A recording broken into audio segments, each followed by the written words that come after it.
नमस्कार दोस्तों, स्वागत है आपके अपने YouTube चैनल पर।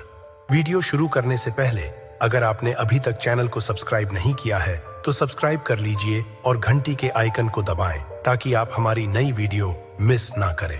तो चलिए बढ़ते हैं आज की कहानी की ओर।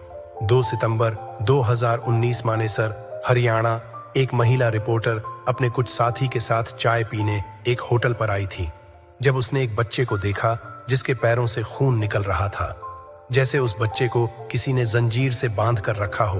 उस रिपोर्टर ने बच्चे को रोकना चाहा, लेकिन बच्चा नहीं रुका। आखिर उस महिला रिपोर्टर ने उस बच्चे का पीछा किया। वह बच्चा एक पतरे के शेड में चला गया। उसके जाते ही रिपोर्टर ने एक छोटे से छेद से देखा कि अंदर हो क्या रहा है। अंदर देखते ही उस रिपोर्टर के होश उड़ गए। आखिर उस रिपोर्टर ने क्या देखा अंदर, इस पर हम आगे चर्चा करेंगे। उसके बाद दूसरे दिन जब वह लड़का फिर से चाय लेने आया तो महिला रिपोर्टर ने उस बच्चे से कहा कि सिद्धू, मुझे तुमसे बात करनी है। उस बच्चे ने जवाब दिया कि तुमको कैसे पता चला कि मेरा नाम सिद्धू है? रिपोर्टर ने कहा कि मैं कल तुम्हारा पीछा करते हुए आई थी और मैंने सब कुछ देखा और सुना है। सिद्धू को कन्विंस करके एक कैमरा लगाया गया जिससे अंदर जो कुछ हो रहा था और जो कोई करवा रहा था उसका पर्दाफाश हो सके, और सिद्धू ने ठीक ऐसे ही किया। रिपोर्टर ने पुलिस को सूचना दी। जब पुलिस पहुंची तो अंदर बहुत सारे बच्चों को जंजीरों से बांध कर रखा था और वारदात से एक मुजरिम को भी पकड़ लिया, लेकिन बाहर निकलते ही हो भाग गया। पुलिस उस पर गोलियां भी चलाती है लेकिन हो भागने में कामयाब हो जाता है। आगे पता चलता है कि दुर्शन दयाल नाम का शख्स जो गांव से बच्चों को किडनैप करके लाता था, जो लड़कियों को रेड लाइट एरिया में बेच देता था और लड़कों से अपने पैकेजिंग यूनिट में दिन रात काम करवाता था, उस रिपोर्टर कोयल ने इन बच्चों की जिंदगी तो बचा ली, लेकिन बात यही खत्म नहीं हुई। 13 सितंबर को जब रिपोर्टर कोयल अपने घर से निकली तो बीच में ही उसकी कार खराब हो गई, लेकिन किसी ने भी उसकी मदद नहीं की।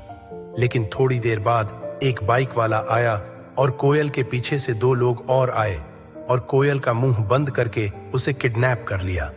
लेकिन कोयल की गाड़ी जैसे ही बंद हुई थी उसने उसकी बड़ी बहन को कॉल किया था, लेकिन उसकी बहन ने फोन को साइलेंट पर रखा था और जब उसने फोन देखा तो कोयल का मिस कॉल दिखा, और जब उसने कोयल को कॉल किया तो कोयल का फोन बंद आ रहा था, जिस वजह वह और उसकी मां परेशान हो गई।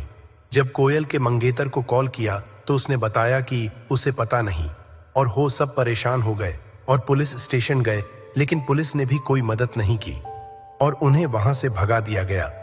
अगले दिन 10:30 या 11 बजे के बीच पुलिस को एक सूचना मिली। जब पुलिस वहां पहुंची तो उन्हें एक लड़की की लाश मिली जिसका चेहरा पूरी तरह से कुचला गया था। वह कोयल ही थी। अगर पहले ही पुलिस उसकी तलाश में लग जाती तो शायद कोयल जिंदा होती। आगे पुलिस की 2 टीम बनाया गया। कोयल के परिवार वालों से भी पूछताछ किया और उसके ऑफिस में भी, लेकिन कहीं से भी कुछ पता नहीं चला। लेकिन पुलिस की एक टीम ने कोयल की गाड़ी का पता लगा लिया और कार के पास ही कोयल के सैंडल भी मिले। पुलिस को कोयल के ऑफिस से भी एक बात पता चली, जहां 2 न्यूज कंपनियों का विवाद चल रहा था, और खास बात यह थी कि कोयल के मर्डर से एक दिन पहले दोनों चैनल के बीच 20 लाख रुपए में समझौता हो गया। और एक बात पता चली, कोयल सुबोध नाम के रिपोर्टर के साथ काम करती थी, लेकिन कोयल की मौत के दूसरे दिन ही सुबोध ने दूसरा चैनल ज्वाइन कर लिया। जब चैनल वालों से बात की तब पता कि असल सच न्यूज चैनल वाले एक लड़की को किडनैप करे हुए थे और उस लड़की को इंजेक्शन दिया जाता था ताकि असल न्यूज वाले उस लड़की दीप्ति का इस्तेमाल कर सके, जिसका कोयल ने पता लगा लिया था और उस लड़की को इंसाफ दिलाने वाली थी। लेकिन कोयल की मौत हो गई, लेकिन उनका भी कहना था कि इसमें उनका कोई लेना देना नहीं था। आगे पूछताछ में एक आदमी ने बताया कि जब वह हल्का होने के लिए झाड़ियों के पीछे गया तो 3 लोग वहां सट्टा खेल रहे थे और लड़की के साथ मजे करने की बात भी कर रहे थे।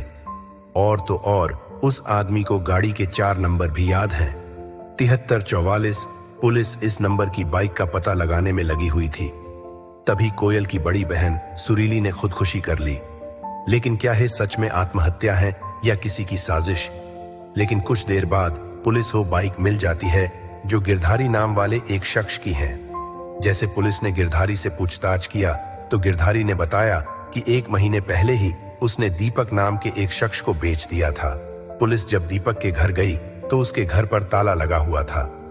जब पड़ोसियों से बात की तो उन्होंने बताया कि आज सुबह ही पूरा परिवार चला गया, लेकिन पुलिस ने कड़ी मेहनत के बाद दीपक और उसके परिवार वाले का पता लगा ही लिया और पूछताछ में उन्होंने बताया कि उनका 5 लोगों की टीम है जो सोशल मीडिया पर अपना शिकार ढूंढते थे और उनको फंसाते थे। वैसे ही कोयल की बहन सुरीली को भी फंसाया और उसका वीडियो रिकॉर्ड किया और ब्लैकमेल करने लगे, लेकिन सुरीली ने उसकी बहन कोयल को सब बता दिया और कोयल उन लोगों को ढूंढते हुए उनके अड्डे तक जा पहुंची, इसलिए उसे मार दिया गया। बस इतना ही। अगर आपको यह वीडियो पसंद आए तो लाइक और सब्सक्राइब जरूर करें और कमेंट में हमें बताएं कि आपको वीडियो कैसी लगी। इस चैनल पर हम ऐसी ही क्राइम स्टोरीज और थ्रिलर कंटेंट लाते रहते हैं, तो जुड़े रहिए हमारे साथ। धन्यवाद।